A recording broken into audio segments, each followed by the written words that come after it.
അനന്യ, നീ എന്താ ശരിക്ക് ഭക്ഷണമൊന്നും കഴിക്കാത്തത്? എന്താടി നിന്റെ പ്രശ്നം? ആദിത്യനോട് സംസാരിച്ചോ? ഇല്ലയോ നീ? അമ്മയുടെ ചോദ്യം കേട്ടതും അനന്യ ഒന്നും മിണ്ടാതെ ഫോൺ കയ്യിലെടുത്തു. അവളുടെ മട്ടും പാവം മിണ്ടാതെ ഇരിപ്പും കണ്ട് അമ്മക്ക് സംശയമായിട്ടാണ് അത് അവളോട് ചോദിച്ചത്. അത് ആദ്യേട്ടന് കുറച്ച് തിരക്കുണ്ടമ്മേ. ഞാൻ എപ്പോഴും പോലെ തന്നെ. വെറുതെ അമ്മ ഓരോന്നാലോചിച്ച് വിഷമിക്കേണ്ട, അവൾ ചിരിക്കാൻ ശ്രമിച്ചുകൊണ്ട് പറഞ്ഞു. അമ്മയെ ആശ്വസിപ്പിച്ച ശേഷം ഫോൺ കയ്യിൽ മുറുകെ പിടിച്ചുകൊണ്ട് അവൾ സ്വന്തം മുറിയിലേക്ക് നടന്നു. വാതിലടച്ച് കട്ടിലിരുന്നപ്പോൾ ആ മുഖത്തെ പുഞ്ചിരി പതിയെ മാഞ്ഞു. ആദ്യത്തിനെ ഒന്ന് വിളിച്ച് 4-5 ദിവസമായി. മനസ്സിലാ ചിന്ത വന്നതും അവളുടെ കണ്ണുകൾ ഫോണിൻ്റെ സ്ക്രീനിലേക്ക് നീണ്ടു. വിളിക്കണോ? ദേഷ്യത്തിലായിരിക്കും. വേണ്ട, അദ്ദേഹത്തിന് തിരക്കായിരുന്നാലോ? ഞാൻ വിളിച്ച ശല്യമായി തോന്നുമോ? ഒടുവിൽ വിളിക്കാതെ ഫോൺ നെഞ്ചോട് ചേർത്ത് പിടിച്ച് അവൾ കട്ടിലിലേക്ക് ചാഞ്ഞു. അതേസമയം നഗരത്തിലെ തൻ്റെ ഓഫീസിൽ നിന്ന് ഫയലുകൾ പരിശോധിക്കുകയാണ് ആദിത്യൻ. ശരി രമേശ്, ഈ ഓർഡർ ഞായറാഴ്ച രാത്രിക്കുള്ളിൽ തന്നെ അയച്ചു തീർക്കണം. അതിനുള്ള തയ്യാറെടുപ്പുകൾ വേഗം തന്നെ നീ പൂർത്തിയാക്കുകയും വേണം, അവൻ തൻ്റെ ജീവനക്കാരോടായി നിർദ്ദേശിച്ചു.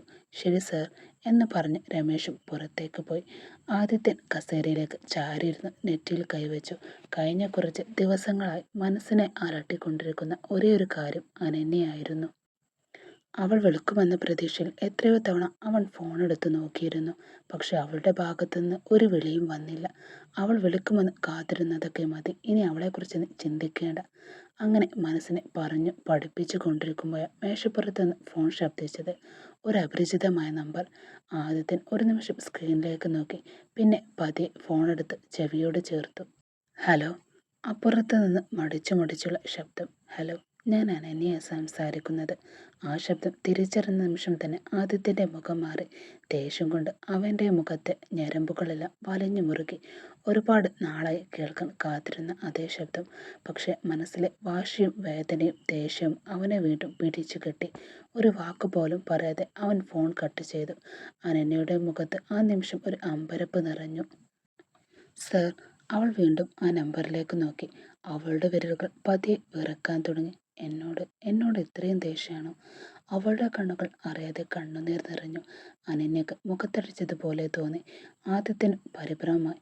ഫോൺ വെച്ച ശേഷം അവിടെ ഇരുന്ന വാട്ടർ ബോട്ടിലെടുത്ത് വെള്ളം കുടിച്ചവൻ വീണ്ടും ഫോണിലേക്ക് നോക്കി. അനന്യ വീണ്ടും കോൾ ചെയ്തു. അവൻ ഫോൺ അപ്പോഴും എടുത്തില്ല. ഇവൾ ഫോൺ ചെയ്താൽ ഞാൻ എന്തിനു ഫോൺ എടുക്കണം? അവളുടെ നാട്ടിൽ പോയപ്പോൾ എന്നെ എന്തെല്ലാം പാടുപെടുത്തി ഭദ്രകാളി. മുഖത്ത് പോലും ശരിക്കും നോക്കിയിട്ടില്ല അവൾ. ഇപ്പോൾ 4-5 ദിവസത്തിന് ശേഷം കോൾ ചെയ്യുന്നു. ഇവൾക്ക് ഇപ്പോഴാണോ എന്നെ ഓർമ്മ വന്നത്? ഇപ്പോൾ എന്തിനാ അവൾ വിളിക്കുന്നത്? ഇനി 4-5 ദിവസത്തിനുള്ളിൽ കോളേജ് തുറക്കുമ്പോൾ അതിനു വേണ്ടിയായിരിക്കും ഈ വിളിക്കുന്നത് മുഴുവൻ. ഈ പെണ്ണുങ്ങൾ ശരിക്കും സ്വാർത്ഥര. ആവശ്യമുണ്ടെങ്കിൽ മാത്രം ഭർത്താവിനെക്കുറിച്ച് ഓർമ്മ വരും, അല്ലെങ്കിൽ അവർക്ക് നമ്മളെ വേണ്ട എന്നവൻ പിറുപിറുത്തു കൊണ്ടിരിക്കെ വീണ്ടും വേറൊരു പുതിയ നമ്പറിൽ നിന്നും കോൾ വന്നു. ഒരു പക്ഷെ ഇനിയും അവളായിരിക്കുമോ എന്ന് ചിന്തിച്ച് അവൻ കോൾ അറ്റൻഡ് ചെയ്ത് ചെവിയിൽ വെച്ചു. കട്ട് ചെയ്യല്ലേ, എനിക്ക് നിങ്ങളോടൊന്ന് സംസാരിക്കണം പ്ലീസ്. 1 മിനിറ്റ് എന്ന് അനന്യ ധൃതിയിൽ പറഞ്ഞു. അപ്പോഴും അവൻ പെട്ടെന്ന് ഫോൺ കട്ട് ചെയ്തു. ഇയാൾക്കെന്താ ഭ്രാന്താണ്? ഫോൺ ചെയ്താൽ എന്താണെന്ന് കൂടി ചോദിക്കാട് കട്ട് ചെയ്യുന്നു. ശരി തന്നെ, ഇനി ഇയാൾക്ക് ഫോൺ ചെയ്യുന്നതെല്ലാം വേസ്റ്റാ എന്ന് ചിന്തിച്ച് കുറച്ചു സമയം കഴിഞ്ഞപ്പോൾ വീണ്ടും ഒരു കോൾ വന്നു. ആ പുതിയ നമ്പറും അവൻ എടുത്തില്ല. കുറച്ച് സമയം കഴിഞ്ഞപ്പോൾ വീണ്ടും പുതിയൊരു നമ്പറിൽ നിന്ന് കോൾ വന്നു. തുടർന്ന് അടുത്തടുത്തായി വരാൻ തുടങ്ങി. ഏകദേശം 10-ലധികം നമ്പറുകളിൽ നിന്ന് അവന് ഫോണിലേക്ക് വിളികൾ വന്നുകൊണ്ടേയിരുന്നു. ആദ്യത്തെ ഒരു നിമിഷം തലക്ക് കൈ കൊടുത്ത് ആലോചിച്ചു. എന്താ ഇത്? നാട്ടിലുള്ള എല്ലാവരുടെയും കയ്യിൽ നിന്നും ഫോൺ വാങ്ങി വിളിക്കുകയാണോ ഈ മണ്ടി? ആ ഭദ്രകാളി നിർത്താതെ വിളിക്കുകയാണല്ലോ. അതിനുശേഷം വീണ്ടും വേറൊരു നമ്പറിൽ നിന്ന് കോൾ വന്നു. എടുത്ത് എന്താണെന്ന് ചോദിച്ചു കളയും, ഇല്ലെങ്കിൽ നമ്മളെ ഇന്ന് ജോലി ചെയ്യാൻ സമ്മതിക്കില്ല തോന്നുന്നു എന്ന് കരുതി അവൻ ഫോൺ അറ്റൻഡ് ചെയ്തു. അവൾ ഹലോ എന്ന് പറഞ്ഞതും, എടി നിനക്ക് കുറച്ചെങ്കിലും ബുദ്ധിയുണ്ടോ എടി? നിന്റെ ഫോൺ എടുത്തില്ലെങ്കിൽ നിന്റെ അടുത്ത് സംസാരിക്കാൻ താല്പര്യമില്ല എന്നതിനർത്ഥം. അതുപോലെ മനസ്സിലാക്കാതെ എന്തിന് അനാവശ്യമായി എല്ലാവരുടെയും ഫോൺ വാങ്ങി നീ വിളിക്കുന്നത് തന്നെ? എന്നെ എന്താ ജോലിയില്ലാത്ത വെറുതെ ഇരിക്കുന്ന പയ്യനാണെന്ന് വിചാരിച്ചോ നീ? എത്ര ജോലിയുണ്ടെന്നറിയാമോ നിനക്ക്? പ്രധാനപ്പെട്ടൊരു മീറ്റിംഗ് ക്യാൻസൽ ചെയ്തിട്ട് തലയിൽ കൈവച്ചിരിക്കുകയപ്പം ഞാൻ. നിന്റെ ശല്യം സഹിക്കാൻ പറ്റുന്നില്ല. മര്യാദയ്ക്ക് മിണ്ടാതിരുന്നു. ഇനി ഒരു തവണ എനിക്ക് ഫോൺ വന്നാൽ നേരിട്ട് വന്ന് നിന്നെ എടുത്തെറിഞ്ഞ് ചവിട്ടും ഞാൻ. എന്നവൻ ദേഷ്യത്തിൽ പറഞ്ഞു. ഹലോ സർ, അത്രയധികം ദേഷ്യമൊന്നും വേണ്ട. 4-5 ദിവസമായി ഫോൺ ചെയ്യുമെന്ന് വിചാരിക്കുന്നു. ഇങ്ങനെ ബഹളം വെക്കാതിരിക്കുക. എനിക്ക് പേടിച്ചിട്ടാ ഞാൻ പുതിയൊരു നമ്പർ ഡയൽ ചെയ്ത് നിങ്ങളെ വിളിച്ചത്. തോട്ടത്തിൽ ജോലിക്ക് വന്നവരുടെ ഫോൺ വാങ്ങിയ ഞാനിപ്പോൾ വിളിക്കുന്നത് തന്നെ. ഒരു ഫോൺ നിങ്ങൾ എടുത്തില്ലല്ലോ. എന്തിനാ സർ ഇങ്ങനെയെല്ലാം ചെയ്യുന്നത്? സോറി, അന്ന് നാട്ടിൽ വെച്ച് നിങ്ങളോട് ഞാൻ സംസാരിച്ചതെല്ലാം തെറ്റ് തന്നെയാ. എനിക്ക് വലിയൊരു വിഷമമുണ്ട് അതിൽ. ഞാനും ചിന്തിച്ചു നോക്കി. തെറ്റ് എൻ്റെ ഭാഗത്ത് തന്നെ. സോറി. മാപ്പ് ചോദിക്കാൻ വേണ്ടിയാ ഞാനിപ്പോൾ വിളിച്ചത്. മാപ്പ് തരുന്നതും തരാത്തതും നിങ്ങളുടെ ഇഷ്ടം എന്ന് പറഞ്ഞ് അവൾ ഫോൺ പെട്ടെന്ന് തന്നെ വെച്ചു. ദേഷ്യത്തിൽ സംസാരിച്ച് ഒട്ടും ബഹുമാനിക്കാതെ വീണ്ടും ലെഫ്റ്റും റൈറ്റും തന്ന് അവൾ ഫോൺ വെച്ചിട്ട് പോയി. ഭദ്രകാളി, എന്തായി സംഭവിക്കുന്നതെല്ലാം? ഇവളെന്താ ഇപ്പോൾ എന്നോട് പറഞ്ഞത്? ഒരു നിമിഷം ആദിത്യനൊന്ന് ആലോചിച്ചു. എന്തായാൾക്ക് എന്നോടൊന്ന് ക്ഷമിച്ച, ഞാൻ അയാളുടെ ഭാര്യയല്ലേ? അവൾ ഉള്ളിൽ പറഞ്ഞുകൊണ്ടിരിക്കെ അമ്മ ചോദിച്ചു. എന്താടി നിന്റെ പ്രശ്നം? കുറെ നേരമായി നീ കിടന്ന് പിറപ്പെടുക്കുന്നുണ്ടല്ലോ. നീ ആദ്യമോനെ വിളിച്ചിരുന്നോ? എന്ത് പറഞ്ഞവൻ? നീ അവൻ്റെ കൂടെ പോകുന്നില്ലേ? അതോ വല്ല ഉടായ്പ നടത്തി ഇവിടെ നിൽക്കുകയാണോ നീ? അങ്ങനെ വല്ലതും നിന്റെ മനസ്സിലുണ്ടെങ്കിൽ ഞാൻ ഇപ്പോൾ തന്നെ അവൻ്റെ വീട്ടിൽ കൊണ്ടാക്കും നിന്നെ, അവർ ദേഷ്യത്തിൽ അവളോടായി പറഞ്ഞു. അതൊന്നുമില്ല അമ്മേ, എനിക്ക് ചെറിയ തലവേദന വയറുവേദനയുമുണ്ട്. ഞാൻ കുറച്ച് സമയം കിടക്കട്ടെ എന്ന് പറഞ്ഞ് ഉള്ളിലേക്ക് പോയവൾ കുറച്ചു കഴിഞ്ഞ് പുറത്ത് വന്ന്, അമ്മേ എനിക്ക് ഡ്രസ്സ് എടുത്ത് പുറത്ത് റെസ്റ്റ് റൂമിൽ വെച്ച് തരാമോ എന്ന് പറഞ്ഞ് തിടുക്കത്തിൽ പിൻവശത്തെ വയലൂടെ അവൾ കുളിക്കാൻ പോയി.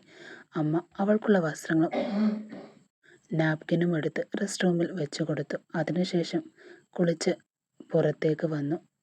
മാസം തോറുമുള്ള ആ ചുവന്ന ദിവസങ്ങൾ ഞാനിനി എങ്ങനെ സഹിക്കാൻ പോകുന്നത് എന്നവൾ സ്വയം പിറുപിറുത്ത് അവൾ തൻ്റെ റൂമിൻ്റെ ഉള്ളിലേക്ക് പോയി.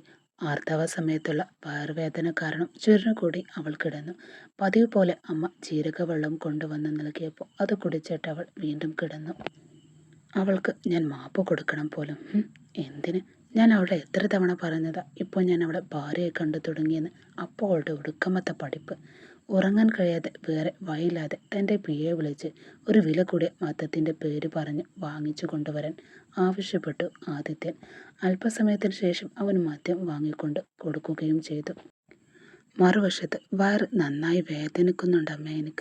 എനിക്ക് ഒന്നും കഴിക്കാനും പറ്റുന്നില്ല. ദയവ് ചെയ്ത് എനിക്ക് കുറച്ച് കഞ്ഞി മാത്രം ഉണ്ടാക്കിയാൽ മതി. വേഗം കുടിച്ചിട്ട് ഞാനൊന്ന് കിടക്കട്ടെ അമ്മേ എന്ന് വേദന സഹിക്കാൻ വയ്യാതെ അവൾ പറഞ്ഞു. ചുരുണ്ടുകൂടിക്കൊണ്ട് അമ്മയോട് തന്നെ അവൾ വിളിച്ചു പറഞ്ഞു.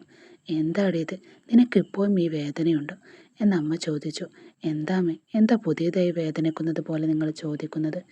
എനിക്ക് 4 കൊല്ലമായി ഞാനിത് സഹിക്കുന്നുണ്ട് എന്നവൾ അമ്മയോട് മറുപടിയും നൽകി. അതല്ലടി, പെൺകുട്ടികൾക്ക് ഈ വേദന വരാറുണ്ടെങ്കിലും ഒരു കുഞ്ഞ് ജനിച്ചു കഴിഞ്ഞാൽ പിന്നെ അളവിൽ വേദന ഒന്നും ഉണ്ടാക്കില്ല. അമ്മ അവളെ സമാധാനിപ്പിച്ചു പറഞ്ഞു. അയ്യോ, ഈ സമയത്താണോ ഇല്ലാത്ത ഓരോ കാര്യങ്ങൾ പറയുന്നത് അമ്മേ? മനുഷ്യനിവിടെ ഓരോരോ കാര്യങ്ങൾ ആലോചിച്ച് തല പുകയ. അപ്പയാ അമ്മയുടെ ഒരു കുഞ്ഞ് എന്നവൾ മനസ്സിൽ വിചാരിച്ചുകൊണ്ട് അമ്മയെ നോക്കി.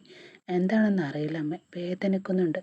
അമ്മ ആദ്യം പോയി കുറച്ച് കഞ്ഞി ഉണ്ടാക്കി കൊണ്ടുവാ എന്ന് പറഞ്ഞ് അവൾ തലയണയെ കെട്ടിപ്പിടിച്ച് വീണ്ടും കിടന്നു. ഈ ഹിറ്റ്ലർ എങ്ങനെ കൈകാര്യം ചെയ്യണമെന്ന് അറിയില്ലല്ലോ എൻ്റെ ഈശ്വര. എന്തായാലും കാര്യങ്ങൾ മയത്തിൽ സംസാരിച്ചൊന്ന് നോക്കണം എന്നവൾ ചിന്തിച്ചു. ചെറിയൊരു ഇടവേളയ്ക്ക് ശേഷം അമ്മ കഞ്ഞിയുമായി വന്നു. അവൾ അത് വാങ്ങി കുടിച്ചു. അനു കണ്ണുകൾ അടച്ചെങ്കിലും ആദിത്യൻ പറഞ്ഞ വാക്കുകളാണ് അവളുടെ മനസ്സിലേക്ക് ആദ്യം വീണ്ടും ഓടിയെത്തിയത്. നീ തന്നെയാണ് കാര്യങ്ങൾ വഷളാക്കിയത് അനന്യ എന്നവൾ സ്വയം കുറ്റപ്പെടുത്തി. അല്ല, ഞാൻ ശരിയാ പറഞ്ഞത്. പഠിക്കണമെന്ന ലക്ഷ്യത്തോടെ നിൽക്കുമ്പോൾ പെട്ടെന്ന് അതൊന്നും അംഗീകരിക്കാൻ എനിക്ക് പറ്റില്ല. അന്നയാൾ മോശമായിട്ടാണ് എന്നോട് സംസാരിച്ചത് പോലും വിശ്വസിക്കാൻ കഴിയില്ല. അതുകൊണ്ട് നമ്മൾ തന്നെ ജാഗ്രതയോടെ ഇരിക്കണം. എപ്പോഴാ അവളുടെ മനസ്സ് മാറുമെന്ന് പറയാൻ പറ്റില്ല. അതും ശരിയാ എന്ന് കരുതി അവൾ കണ്ണുകൾ ഇറുകെ പൂട്ടിക്കിടന്നു.